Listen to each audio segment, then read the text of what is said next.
My uncle yelled at my son and I'm emotionally overwhelmed. I 33F have a 17-year-old son. For context, I got pregnant when I was 16, was kicked out of my home. Then I was taken in by my estranged uncle and his now wife. There's a lot more to that story, and it was a lot more traumatic, but that's what's important. I call him Dad now, and he has been my biggest supporter and is always there when I need support, money, or just hugs. We live with them right now because last year things got really tough and I couldn't afford to house my son and I by ourselves. So my uncle and aunt opened their house to us for as long as we need.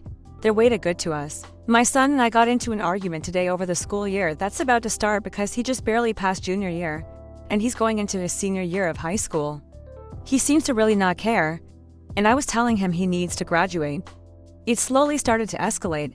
Then suddenly he made a really cheap and cruel shot about how terrible of a mom I am and how I do nothing for him. It's not like he's gonna get knocked up and drop out. I was kind of stunned and trying to think of something to say, but I genuinely was about 6 seconds away from crying. My uncle quickly came into the room and said, "Excuse me?"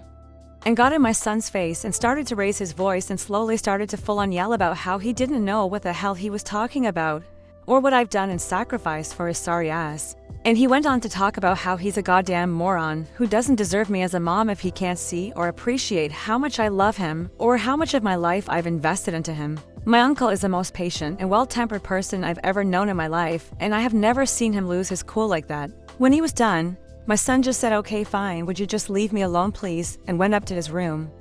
My uncle and I stood there for a moment and then I went to my room to be alone for a bit. A little bit later, I went downstairs for dinner, and my son came up to me and says he was sorry he said that and that he loved me.